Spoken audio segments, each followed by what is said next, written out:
Hey everybody, welcome back to Blushing Nerd Tarot. So hope you're having a wonderful weekend. There's lots of good content out there playing this weekend, so hopefully you're able to catch some of that. I've been able to here or there catch some lives and then have to watch some back because of few things going on, some birthdays in the family and whatnot. But anyway, happy to be sitting down to record right now because I am joining in something that probably should have been maybe the first video on my channel. Um, just because of the general theme that I adhere to here. But basically, this is a VR to Mags Black Tarot Nerd hashtag. Tarot Nerd, Tarot Geek was also a version of this I've seen out there. A lot of them seem to be narrowing just to Tarot Nerd for the tag, so that's what I've done. Yeah, very fitting, I think, for my channel. And even though I haven't been doing this for very long, I feel like it's already long overdue. So excited to be doing this. And I have a little twist I'd like to include in the discussion that's relative to one of the questions, so one of the prompts. So first up, which tarot deck for you offers endless interest or study opportunities and why? Um, Definitely have to say the Rider Waite deck is the one that is endless for me so far, seems to be the case. Because I think that'll continue to be the case too. Not only are there just lots of ways to interpret the symbolism, the artwork that Pixie did in conjunction with the Little White Book, the traditional meanings, but then also as a community, we're always revisiting this, and I think that's great. I think it's a living resource in that way, which I find to be pretty exciting. It's not a static ancient thing that well, some people might see it that way, and that's okay too. Maybe there certainly is probably something to be said for having a fixed interpretation, fixed batch of meanings attached to these cards, and I think that's fine. But I also do feel that we gain a lot from viewing this as a living resource, something that's evolving still because of the way the community interacts with it, which I think is really exciting. Also, within variations, different artistic interpretations that come out. Conrad Stain's twists on the coloring and things like that. There have been other creators as well that have done that. So that's definitely high up on the list for me. Um, you know, Another one that feels endless too, in much the same way, would just be any Tarot de Marseille, because uh, and that's it's also it's an ancient system compared with the Rider Waite deck. Of course, this one's been around for much longer.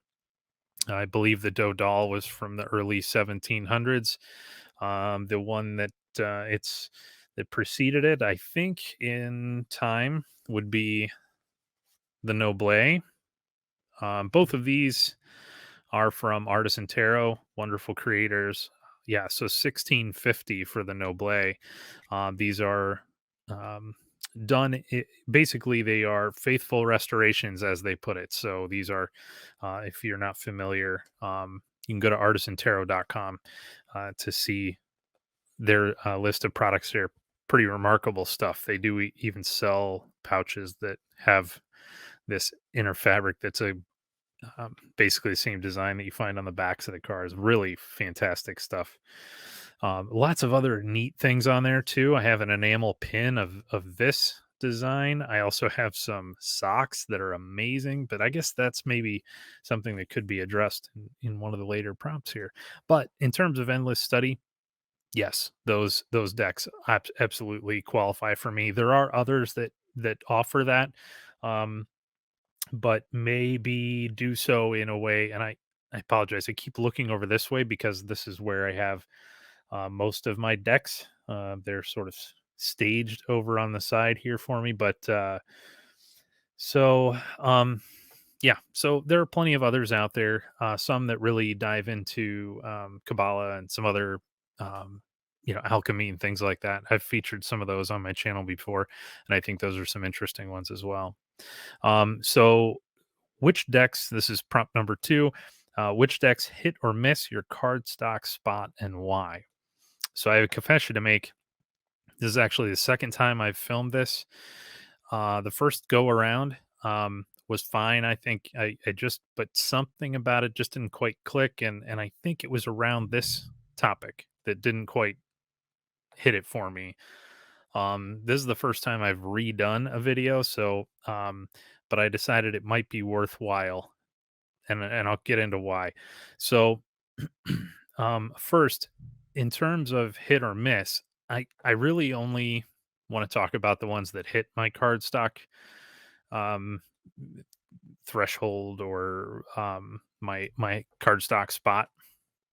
The misses, we can all think of plenty of decks that have come out that miss on that, that are a disappointment maybe, or just when we get them in our hands, we find that they're not a tactile thing that we care to work with. Not everybody cares about that though, um, and that's fine. That's great. In fact, it's probably nice to be in that position where it's one less barrier to working with a deck that might otherwise be fine. But I'm one of the people that the tactile experience is very important to me, and it's part of the overall aesthetic.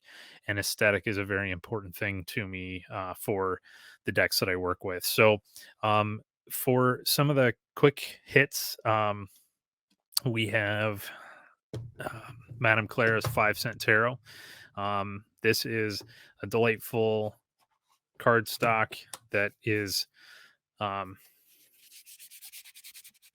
just has a wonderful feel and sound to it, and I love that sound too. That real papery linen. So this is a linen finish. It has nice edges on it that are sort of a matte slate gray.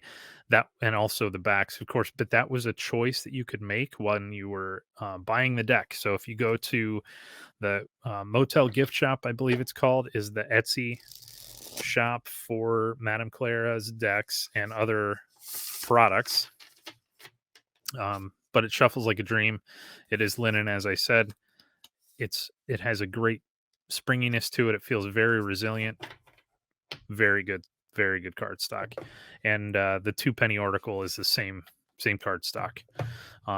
So very well done. Very good choices. If I believe it's Rick, I think, is the creator there. If they had anything to do with choosing that, very well done. If it was the publisher or whoever they worked with to print, then they did a good job too. It's just a really well executed project there. So another hit for me, of course, would be Oak Ash and Thorn. I believe I've touched on that before with this deck. It has a nice matte finish to it. It's very thick, so that can be a limitation for some people. But it is just beautiful. Just that pure edge, no need for any kind of color there on this one. Yeah, really like that. And then one more that I'd like to show that is brand new to me, Pacific Northwest Tarot. This is one that has been on my list for a little while, but I did not get on the Kickstarter. And the other day, I actually reached out to the creator to find out if there was going to be another round, because I understood that there was going to be another printing available at Etsy, at the Etsy shop. And sure enough, I think it was scheduled to be printed and or I'm sorry, released on the Etsy shop within like 2 days of me reaching out. So that was pretty incredible. Great timing there. And it is just like, this is one of those lush decks, just beautiful quality card stock. Again, we have a matte finish on the edge here. It has a slight glitter to it that the camera's not really picking up, but just a very slight, and it's like a sagey green, which is beautiful. It is a matte finish deck. It has a wonderful feel to it in terms of flexibility, and feels very resilient. So here is where I'd like to make a little addition to the conversation. We hear the term GSM thrown around all over the place in the tarot community, and I wanted to make sure I understood exactly what that meant. So GSM stands for excuse me, grams per square meter. Um, and what does that mean? It means it's basically a measure of the weight and the area at the same time. So how many grams, you can think of it in terms of, after it's divided out, how many grams does each card weigh, after, if you think about it, multiplied out to what it would be if it was a full square meter of that paper stock, what's the overall weight. So it's kind of a way for people to, um, despite the size of each card, it's a way for people to communicate something about the density and the overall weight of the paper. Um, so, so I put a couple things together here, and I'd like to. So I looked up, first of all, I tried to find out online if there are any good resources for, just GSM calculators out there. There are a few, but can I say that they're good resources? Not really any of the ones that I found. In fact, I found more than one that had mistakes in their calculations. And I realized by saying that I'm just guaranteeing that I'm making a mistake in my calculations here too. But but I did look at quite a few resources, and I think what I found that makes the most sense. And I'm kind of working on possibly putting a GSM calculator for the tarot community onto my website, so that, um, if you nerd out on it like me and you're just curious what, what the GSM of a deck you just got is, this would be a way for you to find out. So, basically, the calculation looks like this. So the weight of a sample in grams times 10,000, and that's one of the mistakes I found. And it could be that they're just doing a different scale. Maybe they didn't realize they put centimeters in the early part. Anyway, or I'm sorry, it could, well, in any case, let me just go through the thing. So weight of sample in grams times 10,000, and then you divide that by the area of the sample in square centimeters. So yes, it is metric. You can do conversions and try to, um, work that another way, but I like to work in metric anyway. Um, so this is my coffee scale, because of course I'm a coffee nerd too. This is a Hario, and I use it for my pour overs every day. But it also works well for this because it gets into the tenths of grams. So using the Pacific Northwest Tarot as our sample, um, we will just weigh that. Okay. And one thing you can do is take a couple of cards and weigh them, and you can sort of land on an average. And what I did before is I got to the fact that, basically 3.3 is the number for this. So 3.3 grams is our sample weight, and we would multiply that by 10,000. So we'll start there, and then we'll get to, all right. So, and I know it's just moving the decimal. It's a very simple thing here, but I'm going to show it all. So 33,000 is the first part of our equation, okay? The weight of the sample in grams times 10,000. And then we need to measure. So hopefully you'll be able to see somewhat here what's going on, but basically we're looking at, and it's hard for you to see here, but we are basically we are right at 12 centimeters for the height and 7 centimeters for the width. So remember 33,000, right? Now we need that second part, the area in square centimeters. For square centimeters, we need 12 times 7, 84 square centimeters. Okay? That's our area of the sample. Now, multiply that, or I'm sorry. 33,000 was our total for the first part of the equation. We divide that by the area in square centimeters, and we get 392.857, etc. etc. So it's basically this is 393 GSM technically is what we're calculating for this. And what that may not be accounting for is the material that I believe it's like almost like a paint that is used for the edging.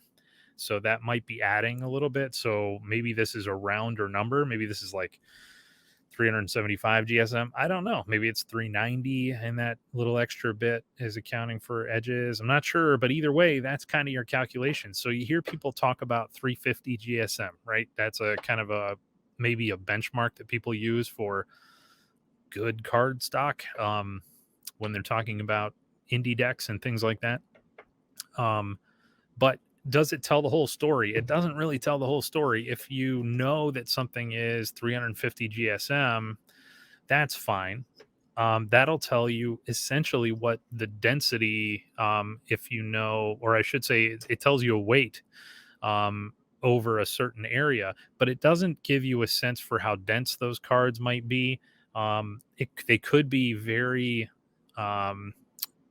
if they're not on the dense side, this deck would be much thicker, as you can imagine. So if you take the same GSM and put it on card stock that has more air in it, basically, you can get a thicker deck.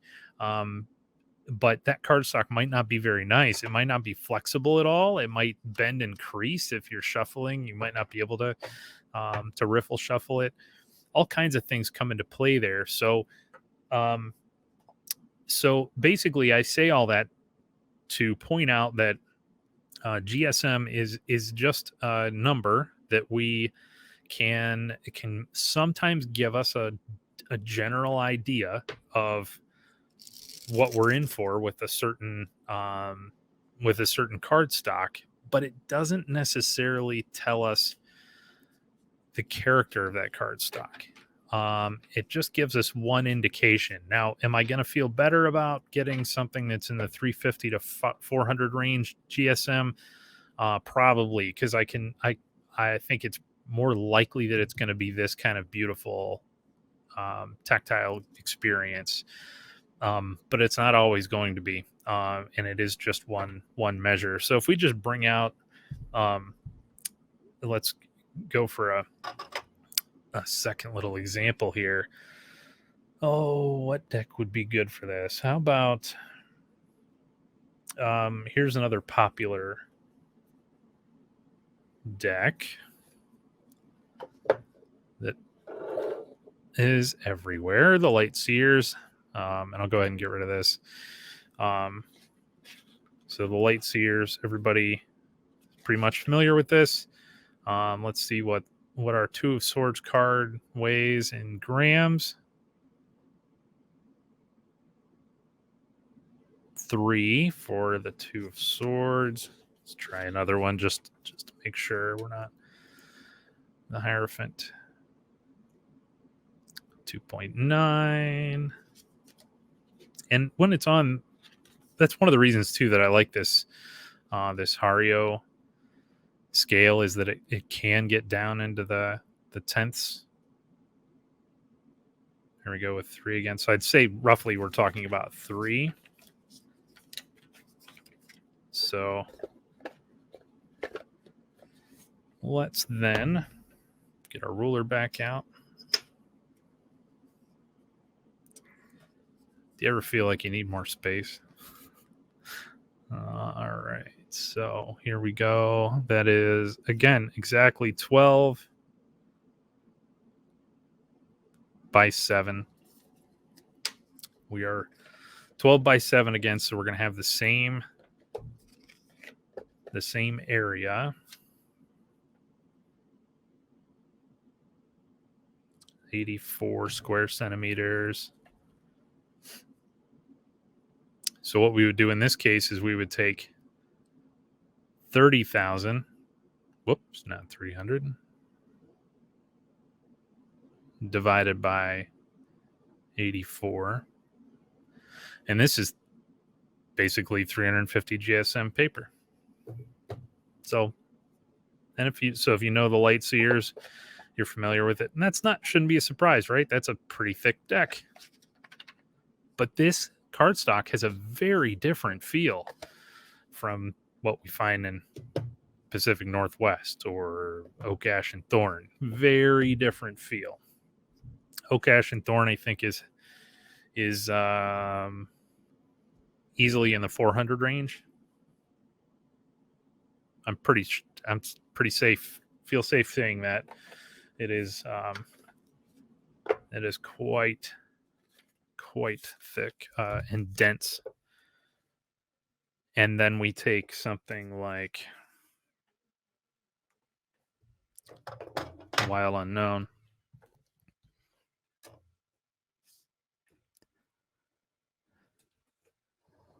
It's a little harder. There we go. 2.8, 2.9. Let's try another one here. So interesting that we're getting close, but this again feels very different. 2.8. So, and I believe it's 7 by 12. Again, same. We're looking at the same thinner deck though overall. So maybe a little denser cardstock, but thinner. But again, very, very different feel. This is yes, I'll leave it at that. It's a very different feel from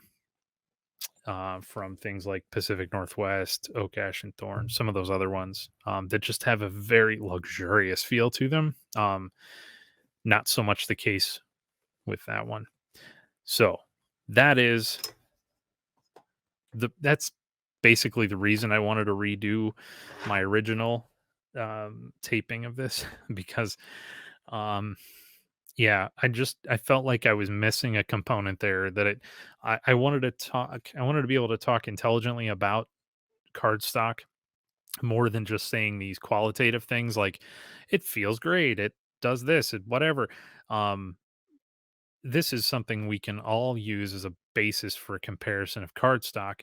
And yet we do all the time. People always talk about GSM, but do we as a community really think about what GSM means and how that interprets it into our experience with the cards? Um, and I don't know that it does. I don't think GSM is it. I don't have the magic thing to say what is or what we could add to that to talk about it in a better way that would really convey. Because if I tell you just based on the numbers that Pacific Northwest and Light Sears are pretty much essentially the same GSM, they're very close, then you would think that those two would feel the same in your hands. But I guarantee you they don't. They're completely different in terms of feel. So, um, and I'd pick the Pacific Northwest over the feel of the Light Sears every day. It doesn't mean the Light Sears is bad cardstock though. Okay. So, um, so that's that. Let's go to number 3. Number 3 is, does size matter? Shapes, sizes, smallest, largest, and whatnot. I have, um, I think my smallest full tarot deck there. I have a majors only that was actually a little joint. I should have brought that over here to show it, but that's okay. Show it another time. My wife actually made a majors only deck that is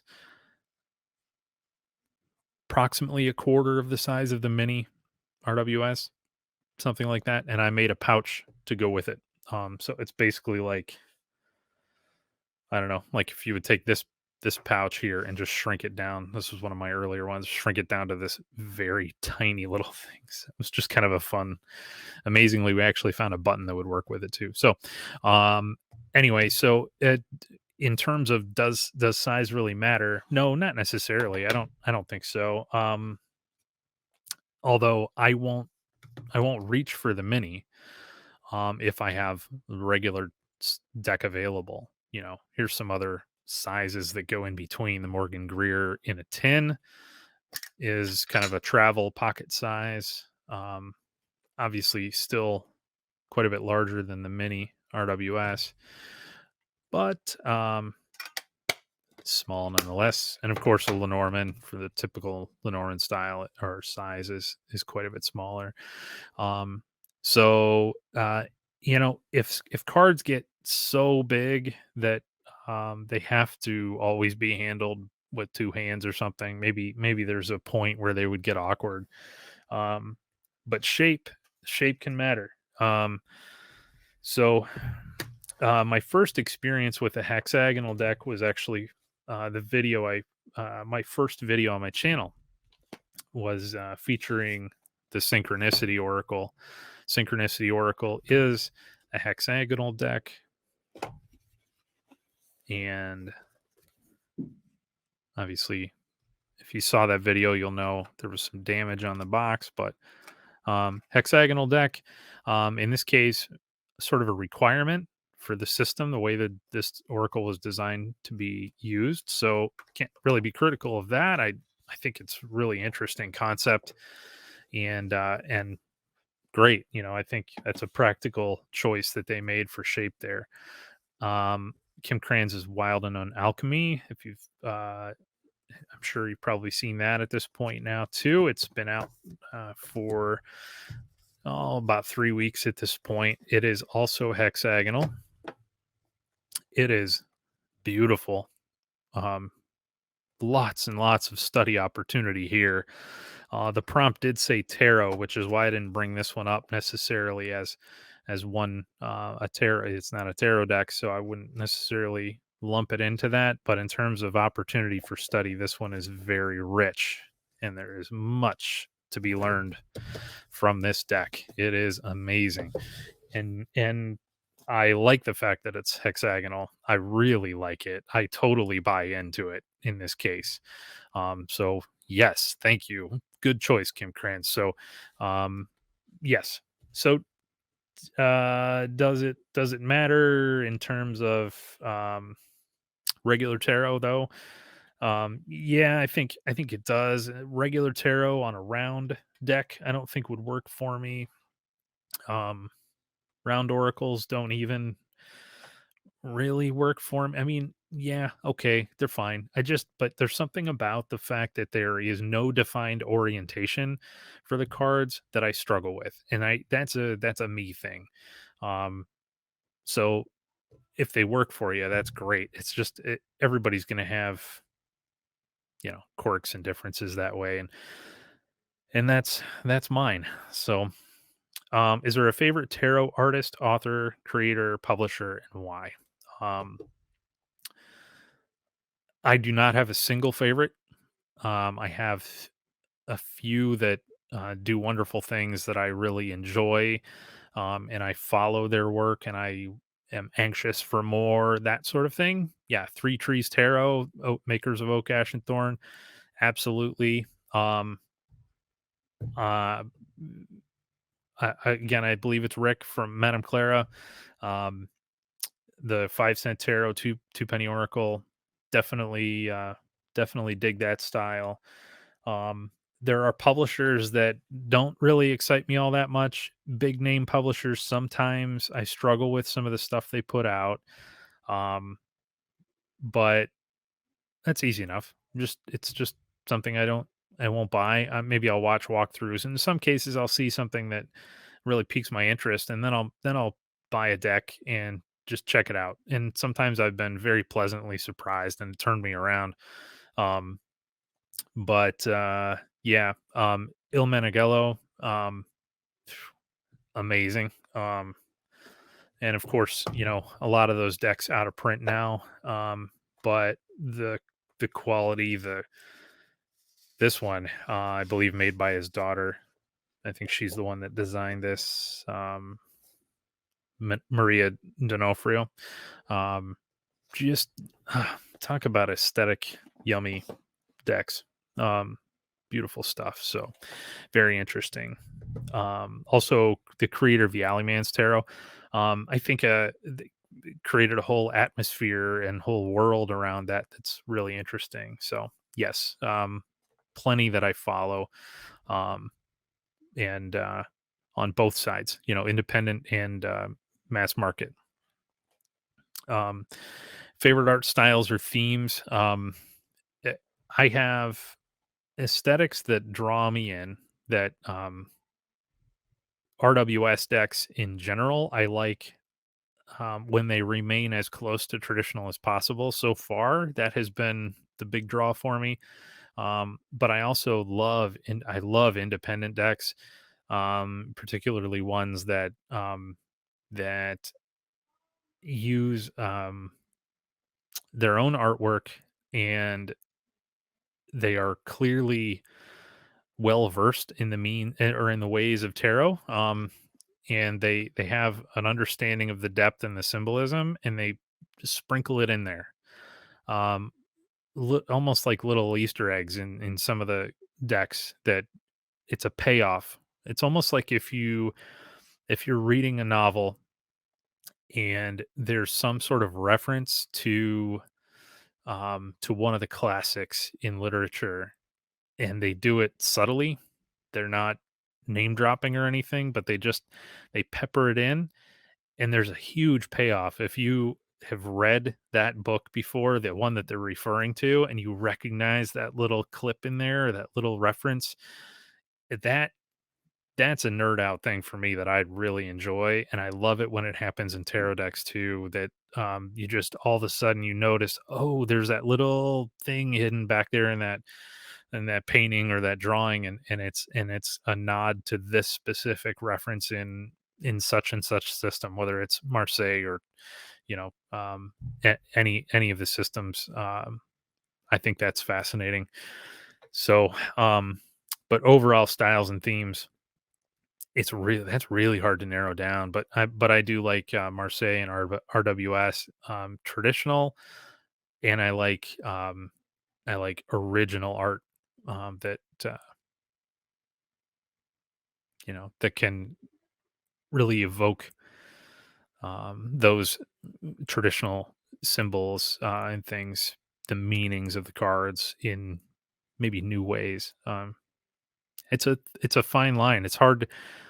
I think it's a very difficult thing to do, which is why I think I appreciate it so much when I see it well executed. So, last question is: in what ways are you a tarot nerd or a geek with tarot cards, collection, art, things like that? So, um, I did, as I mentioned before, from the folks at Artisan Tarot, I have a couple of the things that they sell on their website, that would qualify for this. I think my favorite of which is the tarot socks. It's just such a cool. It's the moon card on socks, and they're really well made. I mean, it's a great thing. It's not just like cheap printing on socks like I've seen on some novelty socks. These are very well done, and just so cool. So I have a variety of things like that. I also have a large book collection, and a decent portion um, of tarot books and related books. And then I do have a tarot deck collection that is always growing, especially now that I'm making content. So it seems to be growing a lot faster now, which is fun. I'm having a great time with it. I'm finding some really interesting things. Definitely, earlier on, maybe made a few hasty purchases that now I'm thinking, oh, that was not one that really resonates. And maybe if I spent some more time going through walkthroughs, I would have noticed that. But maybe not. Maybe it's just one of those things that, um, you're going to take a chance now and then, just and when you can, and as Gerald would say, purchase responsibly. By all means, please do. But yeah, in this case, there were a few that I was able to pick up, that I thought they were inexpensive enough, willing to take a chance, and why not? And I'll see what they're all about. And they're not so great. Don't fit my sense of what I'd like to keep in my collection anyway. So maybe they'll be rehomed. I do have the idea of a purgatory box at this point. I just haven't physically moved the decks, but that is something I'm going to work on so that I have them staged and ready, so that when I can find a trade community or something, um, then I'll be ready to go.